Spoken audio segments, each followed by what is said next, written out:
My name is David Chislett, and together with my co-founder, Alia Sundavar, we welcome you to the Playful Creative Summit for 2021. The summit is a fun-filled 5-day event that helps growth-minded and playful thinkers, problem solvers, entrepreneurs, experts, as well as curious onlookers discover new ideas and information. And I am here right now with Marloes ten Kate. And Marloes specializes in storytelling techniques for experts and speakers, and she knows how to turn a boring or complex academic talk into an engaging and inspiring story. Hello, Marloes. Hello, David. Welcome to the summit. Lovely to have you here. Great to be here. As a quick warm-up question, can you pick us a number between 1 and 9 for your random question? I will take 3. All right. Question number 3 is, what was the last emoji you sent and to whom? Whoa. I think the emoji was the smiling person with his hand, like. Okay, cool. And who did you send that to? I think I sent it to multiple people because I use that emoji a lot of the times. So yeah, I should grab my phone, but it's somewhere around here in the house. If you okay, really we believe you. It's yeah, fine. You believe me. Okay, cool. We definitely believe you. Yeah. So Marloes, you do something that's quite interesting. I mean, I would almost say that you work as a translator. Yeah, in a way, yeah. That's a really nice analogy. Yeah. So how does that work?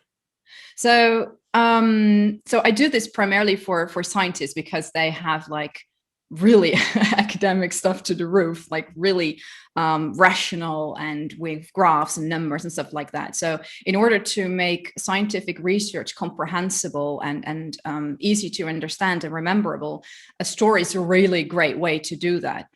So what I do is that I provide workshops with scientists, and then I go through several steps with them. First, we start off with just playing around, just sharing fairy tales and making up stories, and giggling and have a lot of these emojis, but then on our faces. And then we evaluate, like, okay, so what makes a good story, right? What are the ingredients? What do we need? What were the moments where I was hooked, and what were the moments where I got lost when you hear a story, when you share a story? And then we're going to dive into, okay, so what do you do as a researcher, and how can we use what we've just learned from simple storytelling techniques in fairy tales and bedtime stories for your children? How can you use that in order to get your scientific research across? And it's just the same thing. We always make it really complicated, but we are all born storytellers. Like if you come home at the end of the day and your partner asks you, so how was your day? You're going to share a story. It's a natural way of giving information. So it's very funny, actually, that we have workshops in storytelling. Yeah. It's like a little bit of undoing rational thinking and going back to a natural way of speaking. Okay. And I mean, I love doing the summit because I keep on hearing people who have careers doing stuff that up until this point I never thought was a thing. Yeah. How did you get onto this path? Where were you? How old were you? What were you doing when you realized that like you were on this playful creative path towards this storytelling gig? Yeah, that's a good question, because I was doing it for quite a long time, but I wasn't aware that I was doing it. So I did a lot of theater from the age of 8, I think. I was really young. And then I started to study in biology. I thought I'm going to be a famous actress, but I started biology. So obviously that wasn't the path that would lead me up to the stage. I began working as a science journalist, but I always had my love for theater alongside. And it wasn't up until I actually lost my job that those two worlds integrated with each other. So what happened was that I had like this dream job. I was a presenter of a national television show about science, so I felt like a rising star, and everything was great. And I lost the job, and together with a lot of coworkers. So we were on the streets together. We were fighting for the same jobs that were scarce at the time. So that was a really low point in my life at that moment, and I needed to figure out for myself, so what else is there to do? And what I started doing, and it was not like a conscious decision or something, but I had a lot of time, and a lot of time also means a lot of freedom, if you will. So at first I was really down, because I thought, like, okay, so who am I now? I lost my identity. If someone is going to ask me, so what do you do? It's like, yeah, I do nothing. I'm unemployed. Yeah. So, and it was actually, it was a fear of me that came out at that moment. And in hindsight, it's the best thing that could have ever happened to me. Like, if you had the worst thing behind you, then everything can only go upwards from there. So what I did was I just started to kill time by doing stuff that I loved. So I thought, oh yeah, I always had this dream of becoming a famous actress. So let's start auditioning for films and movies from students. So they make semi-professional films, and I did that. And I thought, oh, maybe I would like to do some modeling work. Yeah, let's do that. And failed in that. And let's start and make my own television show. And I started that and failed in that as well. But it really didn't matter, because I was just trying out stuff. I was killing time. I was doing stuff that I loved. And then I came across a workshop of someone who is now the co-founder together with me of the company Scientific Storytelling. He gave a little short workshop about how to share a scientific story using theater techniques in press releases. And he is a writer. I'm more of the verbal stuff. So I'm experienced in making radio shows, television shows, and lectures. And he was a writer. So I thought, oh, wait a second. Actually, everything he's teaching in this workshop, I already know, because I do a lot of theater here. And I asked him, shall we do a workshop together and make it more versatile, not just for science journalists, because it was on a conference for science journalists, but for scientists themselves. Because I've noticed a lot when I was working with scientists that it's really beneficial to give them some tools as well, not just the presenter, but also the researcher himself, in order to get a great radio television show. And he said, yeah, okay, let's do that. And so, it was another just playful thing, just randomly trying out. And if it would have failed, it would have failed again. It was no worries. It was just playing. But this actually became a success. And we really felt that we had something cool to bring into the world. We actually felt like, okay, so the world can benefit from these techniques, especially very rational academic people can benefit from this. And so here we are. And we have a company now that is a success. Okay. So now, sure. I'm kind of thinking, you're clearly a playful, creative kind of a person. You've got a very sort of arts related background from everything that you've said, as well as the science study. But scientists are renowned for being quite difficult to speak to and to understand. So how does this work? What's your process for taking some really cold, dry lab based thing and turning it into like, hey, a fun story? How do you do that? Yeah. But scientists are also human beings. So and every human being is a storyteller. So it's just, you need just to tap into that with scientists as well. What we start off in the workshop is we start off playing. Just, what I shared a little bit earlier before. So we just start off sharing fairy tales and stuff like that. And then we get into a playful, creative mood that helps us later on to bring science and stories together. Right. And then, of course, just playing, we will not do the trick, because then a scientist thinks like, oh, what are we doing here? It's just childish. So after a brief part of play, we go into the rationalities of storytelling. So it's like, okay, so what is the structure of every good story? What are the ingredients of every good story, etc. We also have a game to be played with that as well. We have these cards. Obviously, those are pre-corona time, because now we do it online. But those are we always start with facts, because those are the easiest one for them to comprehend. And then we dive into, okay, you need to use senses as well. The top word is a Dutch word. So you get Dutch words now in there as well. Excellent. Action and emotion. So these are the necessary ingredients that every story needs. And what we do is we put these cards on the ground and we ask the scientists, okay, now let's get rid of this one. We throw that one out of the window. And now you need to share your entire science story as if you were sharing a fairy tale, just what you did, an hour ago, and you were doing it perfectly fine. There was no stress in that. And you need to hop from one card to another. And the other person is just there to listen and to help the scientist guide along. So it was like, okay, but how did you feel? And, point to emotion, and what happened then, and point to action, or what does your laboratory look like, and point to senses. And then it suddenly also becomes a playful thing, and not a thing where you need to think a lot, but just, hop onto this card and see what pops up. And this works? I mean, these guys this works. Out of their sort of hyper rationality and do this? Yeah, it actually works. Yeah, but the funny thing is, when I started, I also thought that, like, oh, scientists must be the toughest crowd. But actually, being a good scientist means that you need to be creative as well. And explain that link, please. I'm very interested. Yeah, well, you need to come up with really good solutions for answers. Like it's stretching the barrier of knowledge. So you are a pioneer when you're a scientist. You need to look into fields where no one else has gone through. You need to be creative in order to do your work correctly. And scientists are, I think, not always aware of their abilities to be creative, but they are. And they're also very, very smart people. So when I just give them a little hint of where to go to with their story, like immediately the entire room is doing that.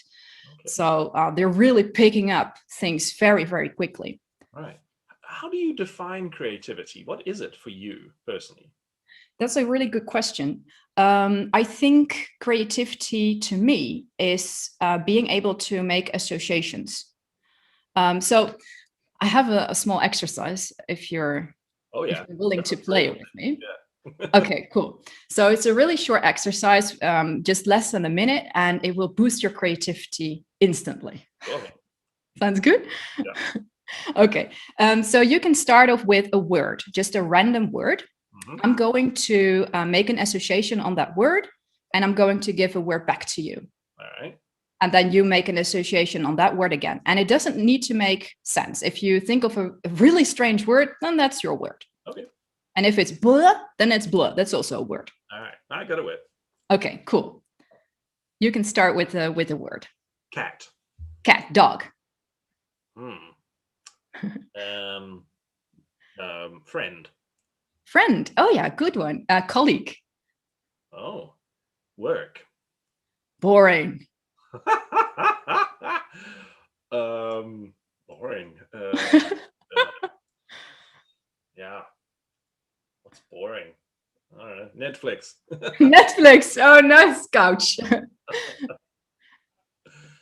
Yeah. Okay. I mean, that's a really simple exercise, but. So what's going on there? What's your explanation for what we just did? What are you seeing? Yeah. So what we do, what we do in a little bit of a bigger group is we go in a circle and we try to speed it up as fast as you can, because then you don't have a lot of time to think. What we do a lot of the times is a word pops in, but then we think, no, that's not a good word, or that's silly, or that doesn't make sense, and we tend to get stuck in our head. But when you get into a really fast pace, then just random words come out that maybe doesn't make any sense at all, but there are an association in your head.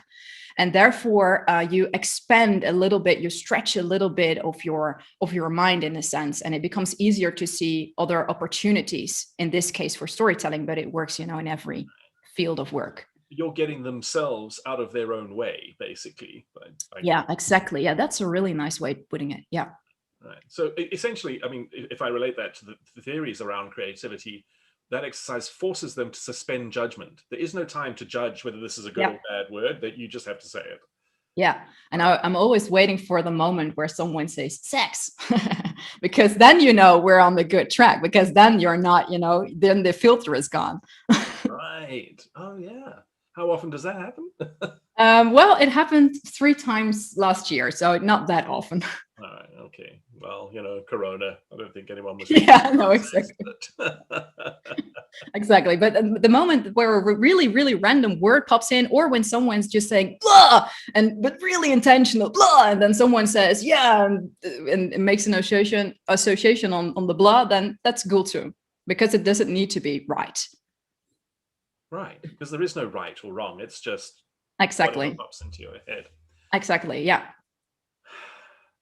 I think, that's what people find difficult, isn't it? Because Yeah. we're trained to have this idea that there's a right answer and there's a wrong answer, and there's a good thing to do and there's a bad thing to do. Yeah, right. Yeah, I think so too. And I also think that that's why being playful, or at least allowing yourself to be playful sometimes, it's a really powerful way to get out of your own way. I also think that, at the moment where I lost my job and I just thought, okay, I'm going to kill time and just going to explore random stuff, I was actually growing a lot and I was learning a lot and I was failing a lot, but I didn't define it as failing because it felt like playing. It was just like, oh, I'm going to audition for this movie. Oh, that seems fun. Or yeah, I'm going to try out this. Oh, I'm going to try out this workshop. And actually that became a success, but it wasn't that I was aiming for that.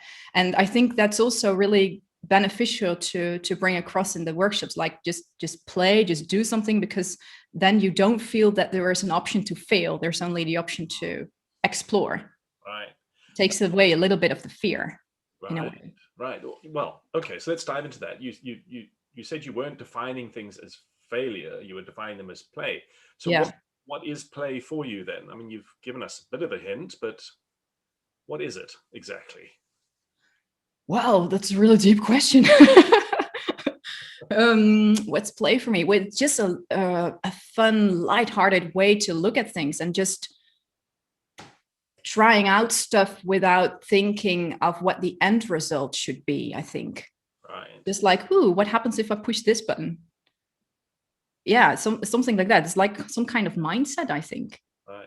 Right. What's play for you?